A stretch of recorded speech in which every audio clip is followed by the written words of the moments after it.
కొత్త వైరస్ చైనాని వణికిస్తుంది. Deadly virus outbreak in China. Covid తరహా వైరస్ చైనాలో 3 రోజుల క్రితం న్యూస్ సోషల్ మీడియాలో ఇవే, టీవీ ఛానల్స్లో ఇవే. చైనాలో ఎమర్జెన్సీ డిక్లేర్ చేశారు. స్టేట్ ఆఫ్ ఎమర్జెన్సీ ఇప్పుడు ఉంది. హాస్పిటల్ కుప్పలుగా నిండిపోతున్నాయి. ప్రజలు తీవ్ర ఆరోగ్య పరిస్థితులతో చస్తున్నారు. ఓ పెద్ద పాండమిక్ లాగా సిచ్యువేషన్ వచ్చేసింది. ఇవి న్యూస్. ఇది సైన్సా, సెన్సేషనలిజమా? ఇది మనం చేద్దాం. Welcome to Jwala channel.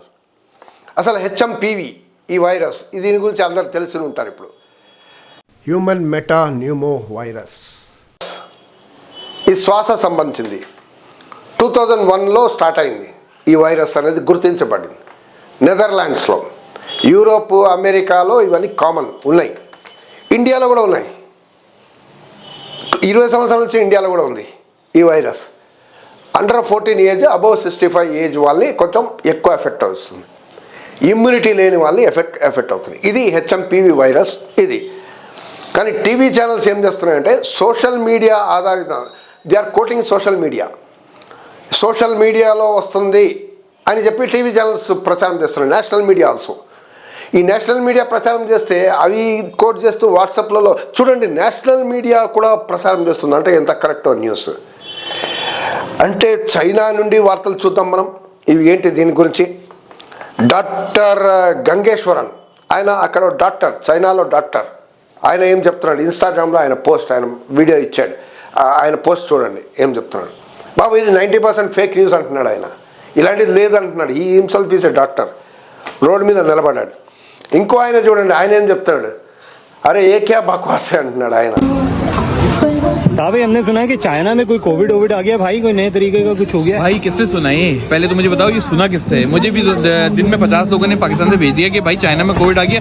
अबे भाई कौन सा कोविड आया है? कहाँ है कोविड? दिखाओ लोगों को कहाँ है कोविड। सारे चाइनीज बोल रहे हैं कुछ नहीं है भाई, मैं चाइना में हूँ, कुछ नहीं है चाइना में बिल्कुल सब कुछ ठीक है।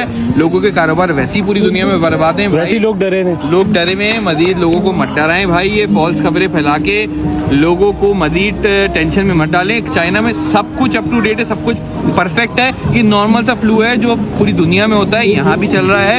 तो ये कोई वायरस नहीं है भाई, सब कुछ ठीक है, सब परफेक्ट है चाइना में। All is good. చూడండి, నేను ఇప్పుడు చైనాలో ఉన్నాను. మీరు ఇక్కడ చూస్తే కనుక ప్రజలు హ్యాపీగా ఉన్నారు. ఏ జబ్బులు రొచ్చులు లేవు. చక్కగా ఎవరి పనులు చేసుకుంటున్నారు, హ్యాపీగా ఉంటున్నారు. సో 11 అవుతుంది రాత్రి టైము. చూడండి, ఎవరో కనీసం మాస్క్ కూడా పెట్టుకోవాల్సిన అవసరం లేదు ఇక్కడ.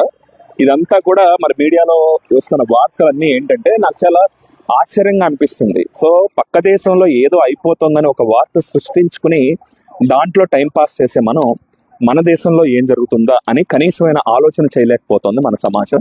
అది చాలా బాధాకరమైన విషయం. ఏం జరుగుతుంది ఏంటి అని కనీసమైన ఆలోచన ఏమన్నా ఉందా? దాని గురించి విశ్లేషణ ఉందా? పరిశోధన ఉందా?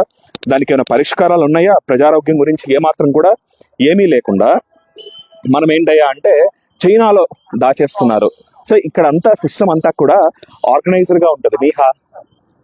ఇక్కడంతా సిస్టమ్ అంతా కూడా ఆర్గనైజర్ గా ఉంటుంది. ఎందుకంటే ఎవడు పడితే ఆడు ఇక్కడ వైద్యం చేయడు కదా. సో ప్రాక్టీస్ ఉన్న వాళ్ళే వైద్యం చేస్తారు. సో అన్ని మాక్సిమం గవర్నమెంట్ హాస్పిటల్సే ఉంటాయి. సో వాళ్ళ దగ్గర ఇన్ఫర్మేషన్ ఉంటుంది, లింక్స్ ఉంటాయి. సో తమాషాగా ఉండదన్నమాట. ఏం జరుగుతుంది అనేది వాళ్ళు మొత్తం కూడా డీటెయిల్స్ తెప్పిస్తారు.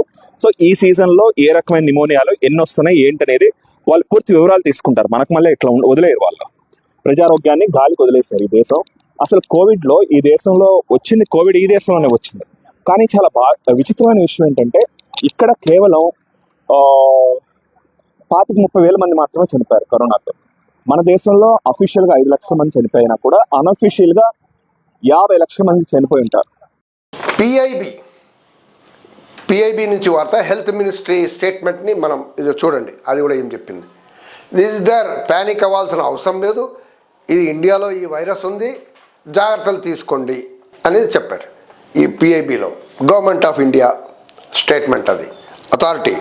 తెలంగాణ గవర్నమెంట్ కూడా ఏం చెప్పింది చూడండి. తెలంగాణ గవర్నమెంట్ కూడా అదే చెప్పింది. జాగ్రత్తలు తీసుకోండి, బాగా నీళ్ళు తాగండి, న్యూట్రిషియస్ ఫుడ్ తినండి, శ్వాస ప్రాబ్లమ్స్ సీరియస్గా ఉంటే ఒక పబ్లిక్ ప్లేసెస్లో వెళ్ళొద్దు. డాక్టర్ సౌమ్య స్వామినాథన్, మన అందరికీ తెలుసు, earth scientist, world health organization. తన ట్వీట్ ఏం చేసింది చూడండి, నథింగ్ టు ప్యానిక్ అని చెప్పింది. డాక్టర్ అస్రాని ఆయన ఏం చెప్తున్నాడు చూద్దాం. The latest breaking news on social media is HMPV, human metapneumovirus. Do not get scared. It is not a new virus. It's been there for 60 years or more.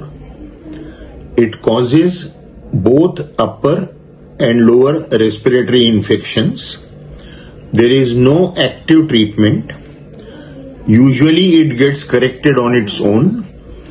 Only patients who are immunocompromised, very young, below 1 year, elderly, above 65, uncontrolled diabetics, or people who are taking medicines which reduces immunity are more at risk.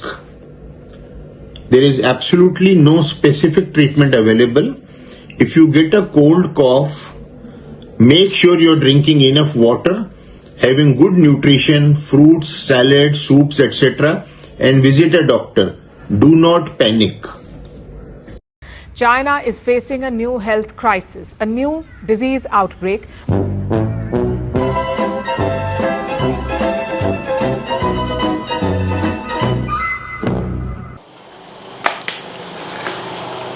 Doctor Venugopal Reddy, PhD in microbiology from Ganpur, Telangana. ఆయన ఏం చెప్తున్నాడు చూడండి. ఆయన క్లియర్గా statement ఇచ్చాడు, nothing, ఇవన్నీ false news. Okay, virus ఉంది, వైరస్తో ఈ జాగ్రత్తలు ఉండాలి, అంతే తీసుకోవాలి. ఎడ్యుకేషనిస్ట్ అమర్నాథ్ వాసిరెడ్డి అసలు క్లియర్గా కొట్టిపారేశారు, ఇది బక్వాస్ న్యూస్. అసలు న్యూస్ ఏంటి?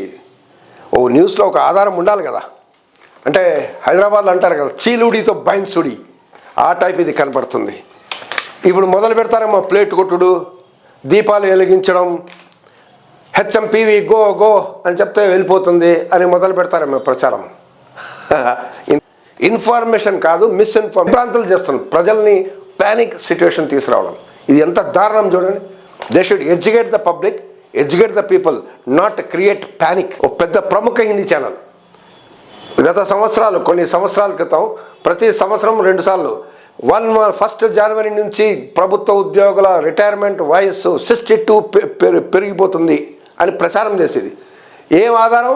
వాట్సాప్ యూనివర్సిటీలో వచ్చేది, వాట్సాప్ మాఫియా యూనివర్సిటీలో వచ్చేది. ఈరోజు కూడా చాలా వస్తున్నాయి.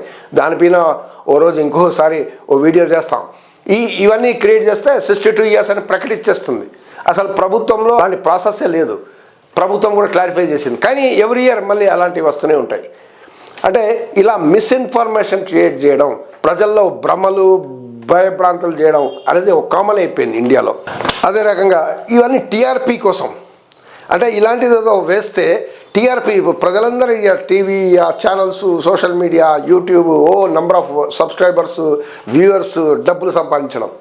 ఇంకోటి కూడా ఉండేమో, ఇక్కడ మెడికల్ మాఫియా కూడా దీనిపైన ఉండేమో బ్యాక్గ్రౌండ్లో. ఇప్పుడు కార్పొరేట్ చూడండి, చిన్న పిల్లలు ఏమైనా అయితే వెంటనే ఏం చేస్తారు? ఇప్పుడు శ్వాస ఉంటే అమ్మో హెచ్ఎంపీవి డెడ్లీ వైరస్ కదా, కార్పొరేట్ హాస్పిటల్ అడ్మిట్ చేస్తారు. వాళ్ళు చాలా టెస్ట్ రిజిస్టర్ చేసి 1 వీక్ 10 డేస్ పెట్టుకున్న తర్వాత క్లియర్ చేసి ఇంటికి పంపిస్తారు. డబ్బులు పోయింది, 1,00,000-2 లక్షల రూపాయలు మీరు చెల్లించాలి. అంటే ఇది. కాబట్టి మనకేమంటే వీ డోంట్ వాంట్ నాయిస్ కాదు మనకు కావాల్సింది, మనకు వాళ్ళ క్లియర్ కరెక్ట్ వాయిస్ కావాలి. కాబట్టి please subscribe to my Jwala channel. And దీనిపైన ఈ వీడియో, ఈ సబ్జెక్ట్ పైన మీ ఒపీనియన్ రాయండి. Thank you for watching.